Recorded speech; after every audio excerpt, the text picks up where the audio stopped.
Hi friends, அனைவருக்கும் இனிய காலை வணக்கம். எல்லோரும் எப்படி இருக்கீங்க? நல்லா இருக்கீங்களா? நான் நல்லா இருக்கேன்.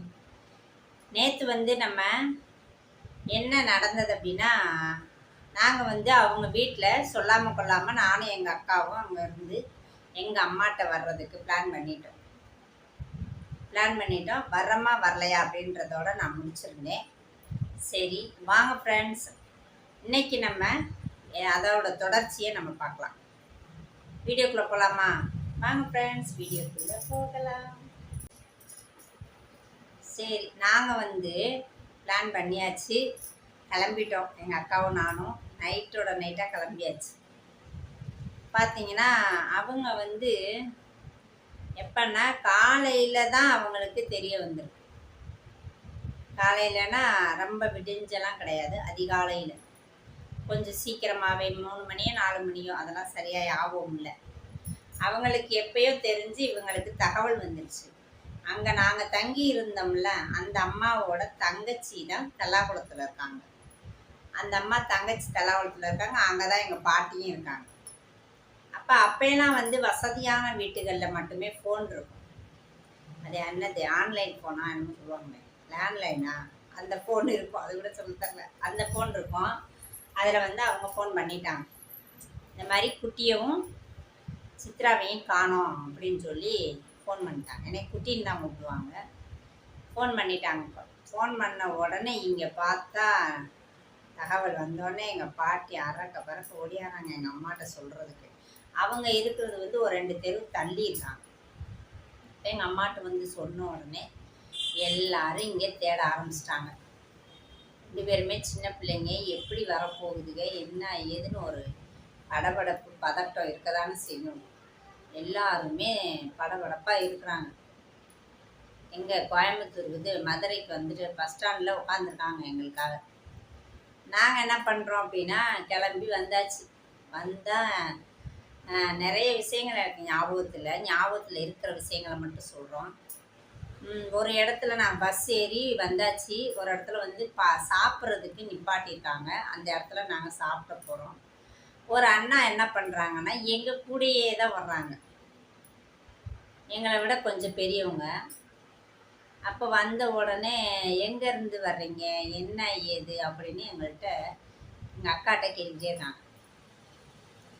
எங்கள் அக்கா எதுவுமே சொல்லலை.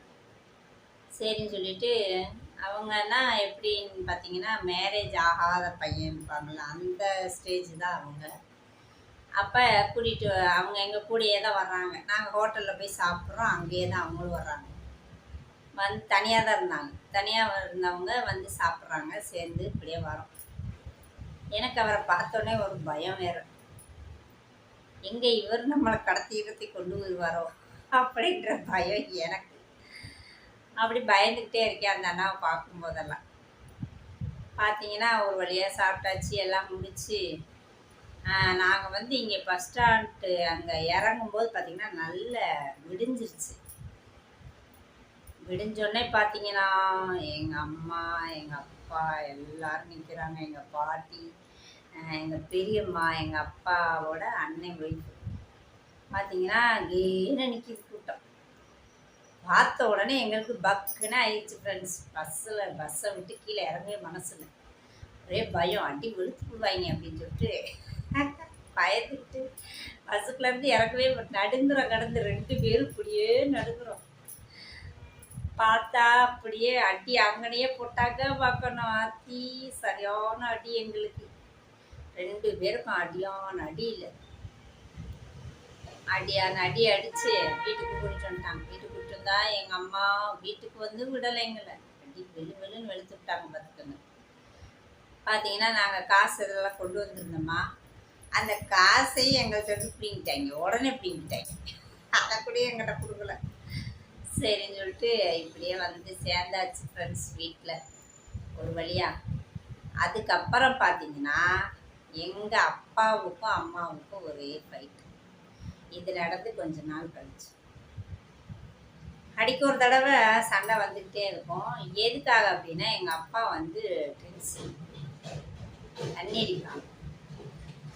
தண்ணி அடிக்கிறவர் அவர் வாரம் 5-6 நாள் நல்லா வேலை பார்ப்பார். வேலை பார்ப்பாரு, தண்ணி அடிக்க மாட்டார், கரெக்டாக இவரை போல் உண்டான்ற மாதிரி இருப்பார் பாருங்க. ஆனால் அந்த சனிக்கிழமை சம்பளம் வாங்கிட்டு ஞாயிற்றுக்கிழமை பார்த்தீங்கன்னா தண்ணி அடிக்க ஆரம்பிச்சிருவார். இப்போ நாங்கள் 5 பெண் குழந்தைகளும் பிறந்ததுக்கப்புறம், நான் பிறந்ததுக்கப்புறம், என் தங்கச்சியெல்லாம் பிறந்ததுக்கப்புறம் எங்கள் அப்பா வெளியூர் வேலைக்கெல்லாம் போகல.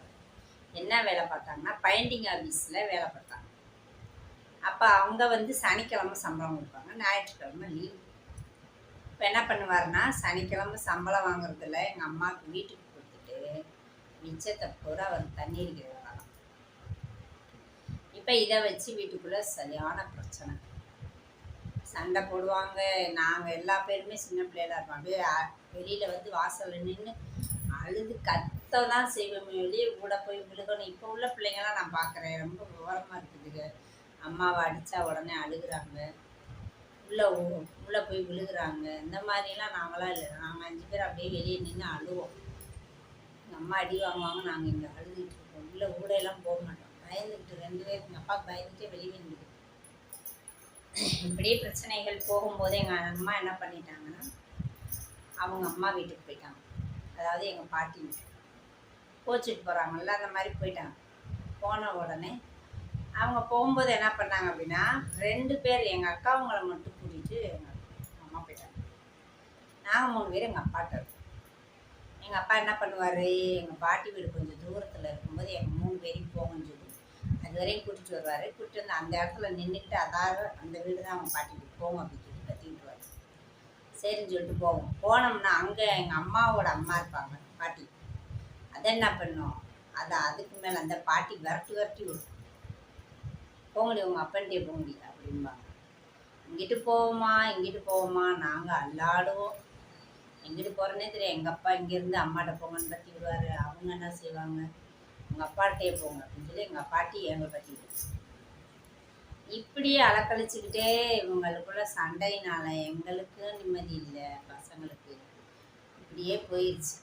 அதுக்கப்புறம் பார்த்தீங்கன்னா எங்கள் தாத்தா வந்து கடைசியில் எங்கள் அம்மாட்டே நாங்கள் இருந்துட்டோம் 5 பேருமே.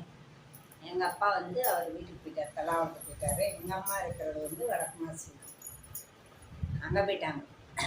பார்த்தீங்கன்னா அங்கேருந்து எங்கள் தாத்தா வந்து வேலைக்கு போவார், வாட்ச்மேன் வேலைக்கு போவார் ஒரு ஹாஸ்பிட்டலுக்கு. அது போகிற வழியில் ஒரு ஹாஸ்டலை பார்த்துருக்காரு, லேடிஸ் ஹாஸ்டல், பிள்ளைங்களை படிக்க வைக்கிறது. அந்த ஹாஸ்டலில் அவர் போகையில் வரையில் கவனிச்சவர் என்ன நினச்சிட்டாருன்னா என்னையும் என் தங்கச்சியை 4வது பொண்ணு இருக்குல்ல அதையும் வந்து ஹாஸ்டலில் சேர்க்கணும் அப்படின்னு சொல்லி அவருக்கு முடிவு பண்ணிட்டார். இதுக 2 இங்கே சேர்த்து விட்டாது படிக்க விடுவோம்.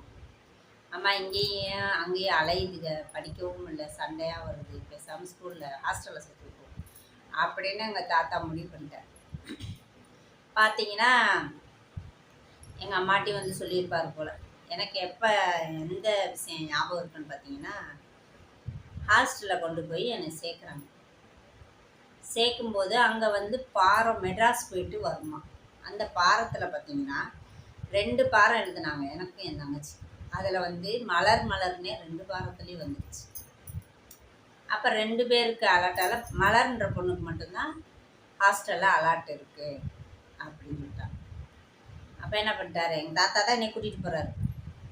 கூட்டிகிட்டு போய் சேர்க்குறது அவங்க சொல்லிட்டாங்க, இல்லைங்க ஒரு பொண்ணுக்கு தான் இங்கே வந்து மெட்ராஸுக்கு போயிட்டு எல்லா வேலையும் முடிச்சு வந்துருச்சு, மலர்ன்ற பேருக்கு மட்டும்தான் இருக்குது அப்படின்னு சொல்லிட்டாங்க. உடனே என்ன பண்ணிட்டாங்க, என்னையை மட்டும் ஹாஸ்டலில் விட்டாங்க. அதானே எனக்கு மட்டும் தானே இருக்குது. பார்த்தா என் தங்கச்சியை சேர்க்கலை. அது என்ன ஹாஸ்டல் அப்படின்னு பார்த்தீங்கன்னா அம்மா அப்பா இல்லாத அனாதை ஹாஸ்டல். அப்படின்றது ஒரு பிரச்சனை வரும்போது தான் எனக்கு வந்து 7 8 நான் படிக்கிறேன். அப்போ தான் ஒரு பிரச்சனை வந்துச்சு. அப்போ தான் இது அனாதை ஹாஸ்டல்ன்றது எனக்கு தெரிய வந்துச்சு பார்த்துக்கோங்க. அப்போ எங்கள் தாத்தா என்ன பண்ணார், போகிற போக்கில் அவர் பாட்டுக்கு அனாதை ஹாஸ்டலு நல்லா கவனிப்பாங்களா என்ன ஏது எதையும் அவர் விசாரிக்கணும். அப்போ அவருக்கு இருக்கிற பிரச்சனையில் எங்கள் அம்மாவுக்கு இவ்வளோ பிரச்சனை இருக்கே, இது என்ன சரி பண்ணலாம் அப்படின்றதுல தான் அவர் இருந்திருக்கார். என்னை கொண்டு போய் என்ன பண்ணிட்டாரு, அனாதை ஹாஸ்டலில் விட்டார். அங்கே விட்டு நான் வந்து ஃபுல்லாக அங்கே தான் இருக்கேன். அங்கே பார்த்தா ஏன் அப்படி சொல்கிறேன் அப்படின்னா, எங்கள் அம்மா வந்து என்னை பார்க்க வந்தாங்க அப்படின்னா அம்மான்னு சொல்லக்கூடாதுன்னு சொல்லுவாங்க. ஏன்னா அங்கே வந்து அம்மா அப்பா இல்லாத பிள்ளைகளுக்கு தான் அங்கே ஹாஸ்டலில் சேர்த்துக்குவாங்க. 2 பேர்த்தில் யாராவது ஒரு ஆள் இல்லாமல் இருக்கணும், அல்லது 2 பேருமே இல்லாமல் இருக்கணும். அப்படின்னா மட்டும்தான் அந்த ஹாஸ்டலில் இருக்கணும், சேர்ப்பாங்க. இவர் என்ன பண்ணிட்டார், எங்கள் தாத்தா, இந்த பிள்ளைக்கு வந்து அம்மா அப்பா கிடையாது, யாருமே கிடையாது, நான் தான் இந்த பிள்ளைய வளர்க்குறேன். வயசான காலத்தில் என்னை வந்து நான் வந்து இந்த பிள்ளைய வளர்க்க முடியாது, அதனால தான் சேர்க்குறேன். இந்த பிள்ளைக்கு தாய் தகப்பன் கிடையாது அப்படின்னு விட்டார். சொல்லி சேர்த்து விட்டுட்டாரு. நானும் வந்து எங்கள் அம்மா வரும்போதெல்லாம் எல்லா பிள்ளைங்களும் எங்கள் சித்தி வந்துட்டாங்க அப்படின்னு சொல்லுங்க. பிள்ளைங்க வந்து ஏன்னா ஞாயிற்றுக்கிழமை பார்க்க வருவாங்க, பேரண்ட்டு பார்க்க வரும்போது அங்கே இருக்கிற பிள்ளைங்கெல்லாம், இதெல்லாம் எனக்கு நல்ல ஞாபகத்தில் இருக்குது. அங்கே இருக்கிற பிள்ளைங்க எல்லாம் என்ன சொல்லுங்கன்னா, உங்கள் சித்தி வந்துட்டாங்க போய் பாரு அப்படின்னு சொல்லுங்க. அப்போ எனக்கு சித்தியா அப்படின்னு எனக்கு யோசனை. ஆமாம். அப்புறம் எங்கள் அம்மாட்ட கேட்டேன், என்னம்மா எல்லா பிள்ளைகளும் உன்னை சித்தின்னு சொல்லுதுங்க, என்னம்மா அப்படின்னா, அப்புறம் தான் எங்கள் அம்மா சொல்கிறாங்க, அதாவது நீ வந்து தாத்தா இந்த மாதிரி சேர்த்து விட்டுட்டாரு, அம்மா அப்பா இருக்குன்னு சொன்னால் வீட்டுக்காரங்க சுற்றுவாங்க, அதனால் நீயும் சொல்லாத, நீ சித்தின்னே சொல்லு அப்படின்னு எங்கள் அம்மா சொல்லிட்டாங்க. அட பாவிகளா, இது என்னடா கொடுமை அப்படின்ட்டு எனக்கு உண்மையிலேயே மனசு ரொம்ப கஷ்டமாயிடுச்சு ஃப்ரெண்ட்ஸ். அதுக்கப்புறமா இப்படியே போகுது கொஞ்சம் காலகட்டம். அந்த இடத்துலேருந்து எங்கள் தாத்தா சேர்த்து விட்ட இடத்துலேருந்து இன்னொரு இடத்துக்கு ஹாஸ்டலே வீடு காலி பண்ணுற மாதிரி ஹாஸ்டல் காலி பண்ணி, தல்லாகுளத்தில் அந்த இது இருக்குது, அது காந்தி மியூசியம் இருக்குது தெரியுமா, மதுரை வந்தால் பாருங்கள், காந்தி மியூசியத்துக்கு பக்கத்தில் ஏழைகள் விடுதின்னு போட்டிருக்கோம். அதில் தான், அதுக்குள்ளே தான் இருக்குது ஹாஸ்டல். அந்த இதுக்குள்ளே நிறைய இது பிளைண்டு ஸ்கூல் இருக்கும், அந்த அது என்னது வயர் பின்னுவாங்க, அந்த ஹாஸ்டல் இருக்கும். கண்ணு தெரியாதவங்க ஃபுல்லாக அங்கே ஒரு ஓரமாக இருப்பாங்க. இந்த சைடு வந்து மருந்து கார்ப்பரேஷன் ஆஃபீஸில் வேலை பார்ப்பாங்களே, தெருவில் எல்லாம் அந்த மருந்து அடிக்கிறது அந்த வேலை, அந்த ஆஃபீஸ் இருக்கும். இன்னொரு ஆஃபீஸுன்னு பார்த்தீங்கன்னா எங்களோட ஹாஸ்டல் உள்ளது. அதாவது நீச்சல் குளம், காந்தி மியூசியம் அடுத்தது நீச்சல் குளம், அதுக்கு ஆப்போசிட்டில் ஏழைகள் விடுதின்னு போட்டிருக்கோம். அதுக்குள்ளே தான் அந்த பழைய ஹாஸ்டல்லேருந்து வீடு காலி பண்ணுற மாதிரி இங்கே காலி பண்ணி வர்றாங்க. மதுரைக்கு போனீங்கன்னா விசாரிச்சு பாருங்கள், இருக்கு கண்டிப்பாக. அந்த ஹாஸ்டலில் தான் சேர்க்குறாங்க. சேர்த்து அங்கே தான் படிச்சுட்டு இருக்கேன். பார்த்தீங்கன்னா எனக்கு வந்து சாப்பாடெல்லாம் எனக்கு சேரவே இல்லை. அவங்க கொடுக்குற சாப்பாடு எனக்கு அந்த கோதுமை களி ஒன்று கொடுப்பாங்க, கோதுமை களி, அதுக்கு தேங்காய் சட்னி தொட்டுக்க கொடுப்பாங்க. பார்த்தீங்கன்னா அதெல்லாம் எனக்கு சேரவே இல்லை. அந்த ஏஜில் எனக்கு சுத்தமாக செமிக்கலை, சேரலை. அப்போ என்ன பண்ணுவேன், ஒரு வாரம் ஹாஸ்டலில் இருப்பேன். முடியலைன்னொடனே அவங்க என்ன பண்ணிடுவாங்க, எங்கள் தாத்தா வர்ற வரையும் வெயிட் பண்ணி, தாத்தா வேலை விட்டு வரும்போது என்னை அப்படியே கூட்டிகிட்டு போவார் வீட்டுக்கு கூட்டிகிட்டு போய் அப்புறம் சரி பண்ணி பழையபடி கொண்டு வந்து ஹாஸ்டலில் விட்டுருவாங்க. திருப்பி அந்த கோதுமை களியை சாப்பிட அது முடியாமல் போக இப்படியே போய்கிட்டு இருக்கு. பார்த்துக்கங்க, காலங்களும் ஓடி போச்சு. ஓரளவுக்கு வந்ததுக்கப்புறம் 6th ஸ்டாண்டர்டு ஹாஸ்டலில் இருந்து வெளியில் போகிறோம். வெளியில் படிக்கணும். 5 வரைக்கும் தான் ஹாஸ்டலுக்குள்ளே இருக்குது. 5 வரைக்கும் ஹாஸ்டலுக்குள்ளே இருக்குது. 6லேருந்து வெளியில் போகிறோம். மதுரையில் வந்து காக்கைப்பாடினியர் ஸ்கூலு எங்கே இருக்குன்னு கேள்விப்பட்டிருக்கீங்களான்னு தெரியல. காக்கைப்பாடினியர் ஸ்கூலு, அங்கே தான் நான் படிக்கிறேன். ஏழைகள் விடுதியிலேருந்து காக்கைப்பாடினியர் ஸ்கூலுக்கு ரொம்ப தூரம் நடக்கணும். எப்படியும் 2 ஸ்டாப்புமா 4 ஸ்டாப்பு கூட இருக்கணும் இல்லைங்களேன், அவ்வளோ தூரம் நடந்து போய் நடந்து வரும்.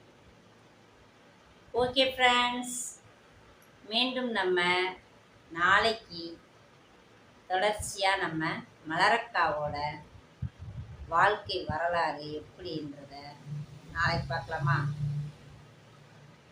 வீடியோ பிடிச்சிருந்தா லைக் பண்ணுங்கள், மறக்காமல் பொன் தமிழ் ஸ்டோரி சேனலை சப்ஸ்கிரைப் பண்ணுங்கள், சப்போர்ட் பண்ணுங்கள். மீண்டும் நம்ம சந்திப்போம். பாய்.